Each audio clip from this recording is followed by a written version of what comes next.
వేదిక మీద ఉన్నటువంటి కాంగ్రెస్ పార్టీ పెద్దలు, తోటి శాసనసభ్యులకి, పత్రికా సోదరులకు అందరు కూడా నమస్కారం.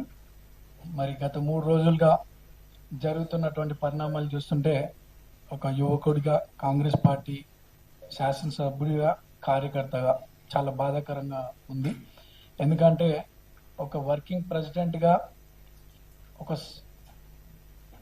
పిసిసి అధ్యక్షుడిగా గత ప్రభుత్వంలో ప్రజలకు జరుగుతున్నటువంటి అన్యాయాలను ఎదిరిస్తూ, అట్లానే పార్టీ సీనియర్స్ అందరిని కూడా కలుపుకొని ఒక యూనిట్గా, ఒక ఐక్యతగా గత ప్రభుత్వాన్ని ఎదిరించి ప్రజల ఆశీస్సులతో గవర్నమెంట్ ఫామ్ చేసినటువంటి మన గౌరవ ముఖ్యమంత్రి రేవంత్ రెడ్డి అన్నగారి పట్ల కొందరు మాట్లాడే విధానం చూస్తుంటే చాలా బాధగా ఉంది.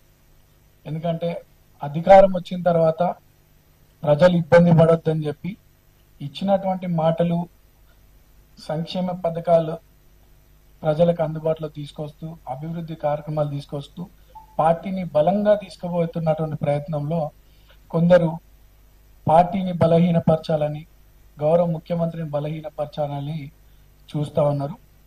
ప్రజల ఆశీస్సులు ఉన్నంత వరకు మాలాంటి యువకులు, శాసనసభ్యులు అన్నకు అండగా ఉన్నంత వరకు ఎవరు ఏం చేయలేరు. అట్లనే ఈరోజు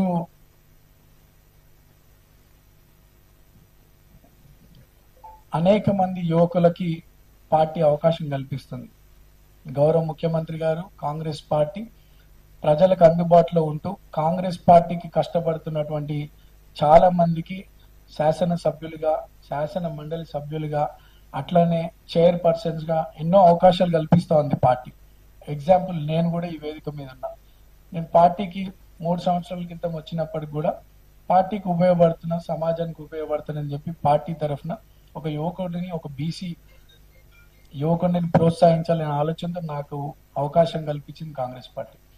ఎవరైనా సరే కష్టపడితే పార్టీలు గుర్తిస్తాయి, పార్టీ పెద్దలు కూడా గుర్తిస్తారు. అంతేగాని పెద్దలు మాట్లాడిన దాని పట్ల హర్ట్ అయ్యి పెద్దలకి గౌరవం లేకుండా మాట్లాడడం కరెక్ట్ కాదు. యువకులుగా మన బాధ్యత ఏంది? పార్టీ పెద్దలు కానీ, పార్టీ అధిష్టానం కానీ, గౌరవ ముఖ్యమంత్రి కానీ వాళ్ళు ఇస్తున్నటువంటి సలహాలు, సూచనలతో అట్లానే సంక్షేమ పథకాలని ప్రజల్లో బలంగా తీసుకుపోతూ గ్రౌండ్ లెవెల్లో పార్టీని బలపరచాల్సినటువంటి అవసరం మనందరి మీద. అంతేగాని 2-3 సంవత్సరాల తర్వాత జరిగే ఎలక్షన్స్ గురించి ఇప్పుడే నేనే ఉన్నా అంటూ పార్టీ గౌరవ ముఖ్యమంత్రి గారి పట్ల మర్యాద లేకుండా మాట్లాడడం కరెక్ట్ కాదు. ఈ రోజు ఇచ్చిన స్టేట్మెంట్ రేపు ఉండకపోవచ్చు. మనం ప్రూవ్ చేసుకోవాలి. ఈ రాష్ట్రంలో ఉన్నటువంటి ప్రతి కార్యకర్త కానీ, యువకులు కానీ, యువతులు కానీ పార్టీ కోసం బలంగా మీరు గ్రౌండ్ లెవెల్లో కష్టపడండి. అంతేగాని పార్టీని బలపరచాలని కానీ, గౌరవ ముఖ్యమంత్రి గారిని బలపరచాలంటే ఇటువంటి తప్పుడు మాటలతో, తప్పుడు ఆరోపణలతో అగౌరవంగా మాట్లాడటం మేము సహించమని చెప్పి కోరుతూ, మరి గౌరవ ముఖ్యమంత్రి గారిని క్షమాపణ కోరాలి. అట్లానే పార్టీ పెద్దలు కూడా ఇటువంటి మళ్ళీ రిపీట్ కాకుండా అందరూ కూడా క్రమశిక్షణ కమిటీ పెద్దలు ఇటువంటి వారిపైన చర్యలు తీసుకోవాలని కోరుతూ, మనమందరం కూడా ఐక్యతగా ఉంటేనే రేపు మళ్ళీ కాంగ్రెస్ పార్టీని అధికారంలోకి తీసుకురావచ్చు. మనమందరం కూడా రేవంత్ అన్నకు బలంగా అండగా ఉండాలని కోరుతూ, ఇస్తున్నటువంటి సంక్షేమ పథకాలను ప్రజల్లో తీసుకుపోతూ వచ్చే రోజుల్లో పార్టీని మళ్ళీ అధికారంలోకి తీసుకొచ్చే విధంగా కష్టపడాలని కోరుతూ, అందరు కూడా, ఎందుకంటే రెస్పెక్ట్, డిసిప్లిన్ ఇవన్నీ చాలా ఇంపార్టెంట్, ఎస్పెషల్ యూత్కి. సో ఇవన్నీ కూడా ఫాలో అవుతూ పెద్దలు ఇచ్చినటువంటి సలహాలని, సూచనల్ని పాటిస్తూ కష్టపడండి. అందరూ కూడా మంచి రోజుల్లో వచ్చే అవకాశం ఉంది. కానీ పెద్దల పట్ల గౌరవం లేకుండా మాట్లాడితే మీకు కానీ, మీ భవిష్యత్తు కానీ మంచిది కాదని చెప్పి కోరుతూ, నాకు ఈ అవకాశం ఇచ్చినటువంటి పెద్దలకి ధన్యవాదాలు.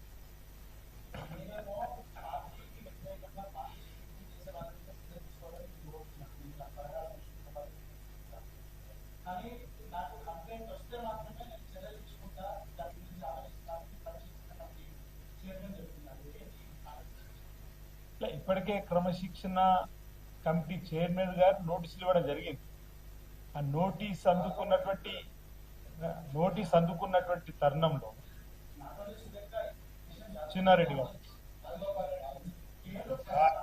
ఓకే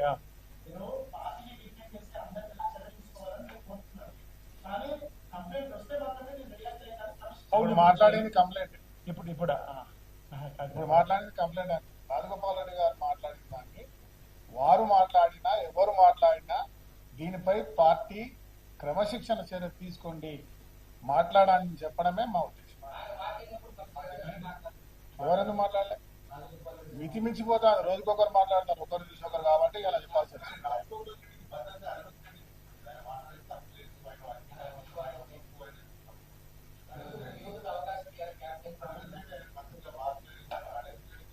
అనిరుద్ రెడ్డి కూడా మంత్రి పదవి కావాలంటున్నాడు, ఆయన కూడా ఇస్తే ఆయన మాట్లాడాడు.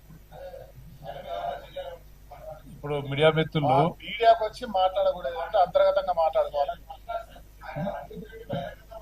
డెఫినెట్ గా మిత్రులందరికి చిన్న విన్నపం.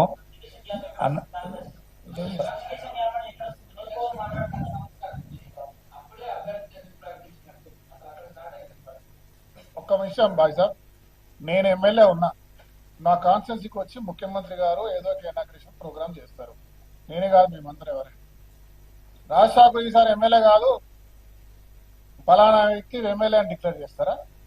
ఎమ్మెల్యే ఉన్న వ్యక్తినే ప్రోత్సహిస్తారు. It's system. ఏ పార్టీ అయినా కూడా అవును, సిట్టింగ్ ఉన్నాడే ఉంటాడు, సిట్టింగ్ ఉన్నాడే ఉంటాడు. అది చివరి చివరి చివరి దశలో చూస్తారు.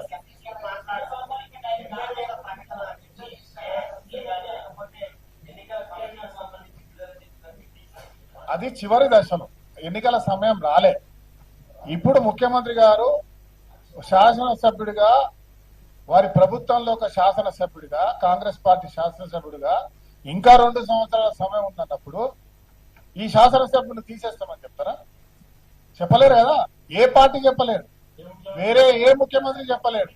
ఆయన చెప్పింది అక్షరాల కరెక్ట్. రేవూరి ప్రకాష్ రెడ్డి గారు ఎమ్మెల్యే, వారే ఉంటారని చెప్పింది. చివరిలో ఎమ్మెల్యే పర్ఫార్మెన్స్ బాగాలేకపోతానో, ప్రజలు వ్యతిరేకిస్తానో, ఇంకేదో ఉంటానో, ఆ రోజు సర్వేలు ఉంటాయి, మీలాంటి వాళ్ళు రాస్తూనే ఉంటారు, చెప్తూనే ఉంటారు. వద్దనుకుంటే పక్కన పెట్టారు.